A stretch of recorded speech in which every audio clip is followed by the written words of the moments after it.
Pemirsa, pelaku industri kian kreatif untuk mengurangi produksi sampah plastik. Seorang pengrajin di Kota Palembang, Sumatera Selatan memanfaatkan banner bekas menjadi tas cantik. Seperti apa kecantikannya? Berikut liputan reporter Ayu Felicia dan juru kamera Rahmat.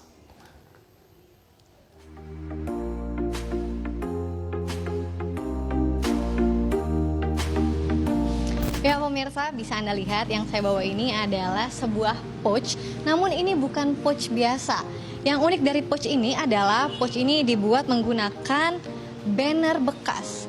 Jadi memang saat ini di Indonesia khususnya sudah banyak sekali usaha karya anak bangsa ini untuk mengurangi sampah plastik. Salah satunya yaitu dengan membuat karya yang bernilai ekonomi seperti ini. Nah, untuk lebih lengkapnya lagi, dari mana sih ide untuk mengembangkan banner bekas menjadi barang-barang bernilai ekonomis ini? Ini sudah bersama saya nih, yang bikin tas ini ya Mbak ya, Mbak Gita ini namanya ya.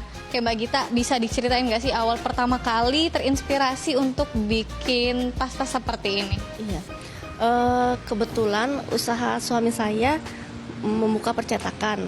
Di situ dilihat banyak sisa-sisa banner yang salah print, yang tidak terpakai diambil orang, itu numpuk gitu loh. Jadi ya, kita berdua ya berusaha ini gimana bisa bikin tas nggak gitu kan. Saya pikir agak susah, tapi ternyata pas dicoba cukup menarik hasilnya gitu. Asal bisa memadu-padankan motif-motifnya. Benar sekali Mbak, ini salah satunya seperti yang saya pegang pemirsa. Ini motifnya walaupun ini abstrak, tapi tidak terlihat seperti banner bekas seperti itu ya Mbak ya? Ya memang diusahakan seperti itu. Gimana caranya barang bekas tapi tidak jadi seperti bekas gitu. Kita padukan juga dengan bahan-bahan kain lain supaya punya daya jual lebih dan visualnya lebih tampil bagus ya. Iya, baik Mbak. Ini kan juga tagline-nya tadi saya baca, kurangi sampah plastik. Itu bisa diceritain nggak Mbak? Kita ini kan bahan banner ini dari plastik ya, PVC.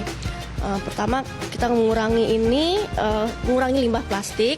Terus juga kita membuat barang-barang yang seperti ini. Ini tas belanja, bisa ke warung atau ke supermarket dekat. Ini tas ini untuk mengurangi plastik bawaannya. Jadi belanjanya langsung dari sini. Kita bawa dalam tas.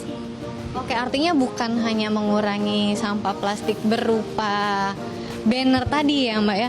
Jadi juga membuat barang baru yang untuk mengurangi sampah plastiknya lagi gitu. Tapi memang tujuannya ini benar-benar mengurangi sampah plastik gitu ya Mbak ya? Berusaha untuk itu. Oke, baik.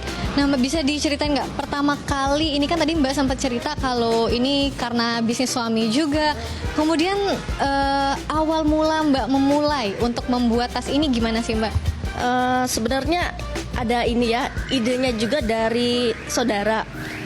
Dia bilang di rumah kan banyak banner bekas. Coba bisa nggak kalau kamu bikin barang bekas, banner bekas ini jadi tas seperti contoh ini gitu. Kalau di luar negeri sudah ada beberapa yang buat. Nah kebetulan kalau di Indonesia ini kan masih sangat jarang. Nah, saya pikir benar juga gitu. Gak lama langsung saya coba bikin. Waktu itu saya bikin pouch ini kalau nggak salah. Nah, ternyata menarik juga gitu loh, dan apresiasi dari yang lain juga suka gitu. Kemudian saya coba-coba terus dengan pola-pola lain, bikin tas ini seperti ini dari bekas banner makanan, spanduk makanan. Nah, dibikin tas. Artinya memang pertama kali itu ada banyak ide ya Mbak untuk manfaat. Sumbangan ide dari yang lain juga. Dan kita ngembangin juga gimana caranya supaya barang bekas ini juga tidak terlihat bekas dan juga menarik gitu loh, mengurangi sampah visual juga di luar.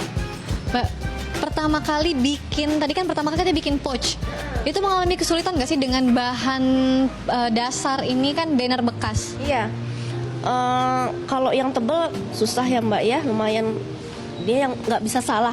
Kalau salah mesti diulang lagi karena bolong ya. Jadi ya trial berapa kali lah ya, sehingga dicari yang bagusnya mana gitu. Karena satu produk nggak bisa sama Mbak, kan beda-beda gambarnya nih. Jadi kalau udah nyoba sini yang salah, kalau nyoba yang lain gambarnya ada lain lagi. Oke, Mbak, kalau untuk harganya sendiri nih, ini yang kayak pouch gini nih berapa sih dijualnya? Kalau yang pos ini saya mulai jual harga 35.000. Kalau yang tas belanja ini mulai dari 15 ribuan. Nah kalau tas-tas seperti ini 150 ribuan. Oke, artinya harganya pun terjangkau begitu pemirsa. Dan ini nggak sampai mahal seperti itu ya Mbak ya, cuma berkisar 15.000 mungkin sampai 100.000 seperti itu ya Mbak? Iya, kayak yang ini juga masih 100 ribuan gitu. Pertama kali memulai bisnis ini Mbak, mengalami kesulitan nggak? Apa sih kesulitannya, bisa diceritain nggak ke pemirsa? Kesulitannya yang pertama, ini saya berusaha membuat barang jadi ya, ready stock.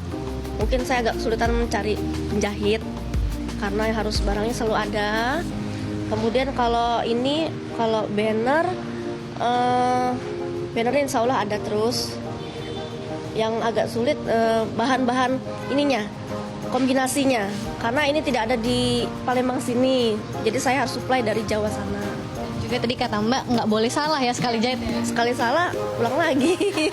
Beda. Mbak, respon masyarakat pertama kali Mbak mengeluarkan produk-produk dari berbahan dasar banner bekas ini seperti apa sih Mbak? Apakah orang masih ada yang, ih apa sih dari banner bekas gitu? Gimana Mbak? Enggak, justru mereka, Mbak, ini apa? Nggak percaya, ini dari banner beneran. Kok bisa bagus gitu ya? Ya saya bilang di ini aja, dipilih-pilih motifnya yang bagus dan jangan sampai ada yang rusak gitu. Nah, untuk pemilihannya sendiri ini Mbak, itu sulit nggak sih memilih banner yang memang pantas untuk dijahitkan? Mungkin ada syarat-syarat khusus nggak? Nggak juga sih. Nggak. Artinya sepintar-pintar yang memadu-madankannya aja ya? Iya. Ya yang penting masih bisa bersih, kalaupun agak kotor bisa dilap dulu. Atau kalau yang agak kusut-kusut masih bisa diluruskan lagi. Untuk produknya sendiri Mbak mulai pertama kali tahun berapa sih Mbak? Sebenarnya ini baru mulai beberapa bulan yang lalu Mbak. Karena basicnya saya membuat tas handmade ini sudah dari tahun 2014. Tapi itu tas-tas handmade yang saya bikin dari kain dan sejenisnya. Nah, beberapa bulan ke belakang baru saya mengembangkan ini gitu. Nah Mbak, ini tadi kita udah cerita soal harga segala macam. Ini untuk namanya nih, kenapa sih Ego itu artinya apa? Iya, Ego itu artinya Eco Green Optimization. Artinya kita berusaha mengoptimalisasi banner bekas sehingga menjadi barang daur ulang yang layak pakai untuk sehari-hari gitu. Artinya memang produk yang Mbak bikin ini, yang Mbak pasarkan Ego ini sangat bermanfaat sekali. Selain memang mengurangi limbah plastik, pemirsa, ini benar-benar banyak sekali manfaatnya. Dan ternyata memang barang-barang bekas ini ternyata masih bisa dimanfaatkan seperti itu ya Mbak ya. Ya pemirsa, demikian laporan dari Palembang, Sumatera Selatan. Kembali ke Anda di studio.